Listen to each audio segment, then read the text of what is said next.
today in Washington Square. We are in New York, and I'm here with Artur. Yeah, so he's the leader of Ukrainian protests in New York. Can you just say a couple of things about you? Yeah, hello. Pleasure to meet you. Yeah, my name is Arthur. I've been one probably one of the organizers, probably the leader of the Ukrainian protest since the 24th of February, since the day of the invasion. How do you think? What are easy steps now for those who want to help Ukraine? Well, at least show that you're against the war, not only on internet. Get into the streets. Show that you're truly against it. That is one way. Supporting Ukraine, yeah, we thank for your support. Try to do something to, to be against the regime, not only just dropping the notes on social media. Right. The action. There are no easy steps anymore. Mm-hmm. Easy steps are over. Okay. Here we stumble upon very hot potato, meaning that when Russians really fear to meet Ukrainians abroad, especially I can take my personal example. When I was fleeing Russia after my own protesting in Moscow, I was hoping to find people who will meet me fine, but I have been told that they will try to beat me, kill me, hurt me, and so on, just because I'm Russian. Is it so? Well, as you see, nobody beats you. Yeah, you know. Yeah, and Okay. nobody behind you as well. All right. So, is that a complete illusion, or there are some maybe very aggressive people who had participated in war? So, Well, ask yourself this question, and you actually have an answer already. yeah. The person who lost their relatives, their loved ones, who lost everything, they cannot be sympathetic towards Russians um, for a very obvious, I guess, reason. Is it? Yeah. You wanted to say Yeah, something. so that's why it is a question that has to be asked to every single person individually. Um, Correct.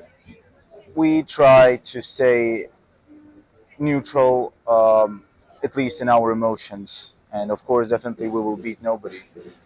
We will not guarantee the very pleasant attitude, but definitely, at least on our protests, we never ever had anything going like fights or something with the people who represent Free Russia. Mm-hmm. Okay. How do you think? Is there any some tool to do it? For example, we have been talking with my friend, and we've come to a conclusion that it is quite a good way to speak to Ukrainians, just like we're doing now in English. For example, if we're going to Italy, it will be Italian, yeah, and so on. So in a language which is not Russian, because this is like a trigger of enemy for Ukrainians. So what do you think about this idea? To address Ukrainians, definitely not in Russian. That's a smart move. I totally agree, and yeah, do not try not to approach Ukrainians directly with the Russian language because yeah, it is a trigger for a lot of people. Um, and plus, yeah, we're living in the United. Like if we're living in the United States, then of course English would be the preferred option. Anywhere else, yes, if you don't know Ukrainian, then try to find common language besides Russian. Yep. Okay. Yeah. What is about the next step that was maybe could unite us all anyhow in the present condition? And is there any way of cooperation you see here? Mm. Regardless of which ones we have already discussed, yeah, meaning the rallies and stuff. It is a good question. The thing that Ukrainians lacked to see, and still we lack to see that, um, actions from Russians who are against the war. Hmm. Um, Nobody would beat Russian demonstration in the United States, although we see none against Putin's regime. Well, at least few. I remember like 2 or 3 last year against more than I think 90 of Ukrainians last year. We don't see that Russians really care for something or somebody except for themselves. We don't see that, at least the majority. I'm not talking about everybody. Is it any change in this year? So there were two big demonstrations in going against war this year. Two big, big like maybe 200 people something. Then we were, me myself, I'm participating in protests. And why, for example, we are doing an activity every week, like every Sunday. We go to UN Nations, United Nations building. We go to Russian General Consulate. How many people? Just 20. That's the from answer. 10 to 20. That's the answer. That is the answer. When it's not 10 to 20, when it's supposed to be at least 100 to 200. Yeah, I understand. So, what does it mean from your behalf? I mean, what do you think it is that Russians who are coming here, they don't care about the real situation, or they are afraid? It's hard. It's hard for me to comment on it. There is no more time to be afraid. We are not fighting for Russia. We are fighting for Ukraine. We will not fight for your freedom. We give our lives because at some point, Russian people were too afraid to get out on the streets and give their lives for their future. And I don't want my people to give their lives for nobody's future except for our own country. So from my standpoint, it means that, yeah, if people are afraid, like, it's not our problem. There are always actions and there are always consequences. But the worst action is to have no action. There is Mr. Alexei Navalny. What do you about him as opposition leader of Russia? And do you join somehow this rally for his freedom, for him being the leader of Russia in the future? Maybe no, because it will be. It's. I do remember this history, this madness that was in Russia when Putin came to power. Mm-hmm. Everybody thought that it will be something different, that there will be a change. There was a change. A war in Chechnya, destruction of houses in Volgodonsk, if I'm not mistaken, and a lot, and on and on and on and on. No more media, and war in Georgia, and war in Ukraine as a culmination in 2014. Correct. I do not trust Navalny for only one reason.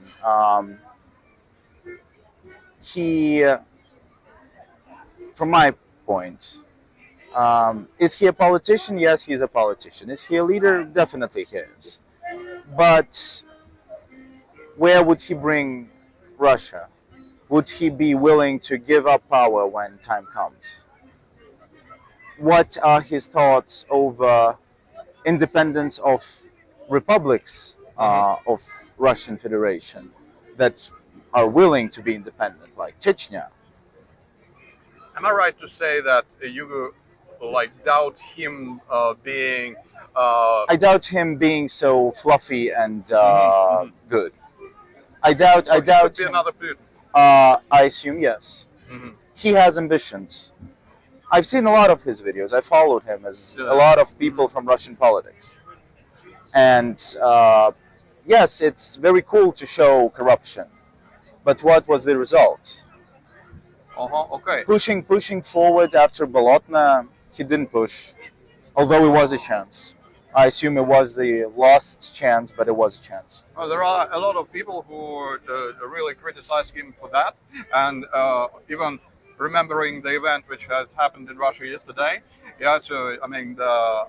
Prigozhin's death, as they say, people are already criticizing him, Prigozhin, for not making this that is the big happen, problem. Up to the end. So he didn't push up to the end. That is the big problem in Russian people. I'm sorry to say that. Okay. Russians always think that somebody has to come and do this for them.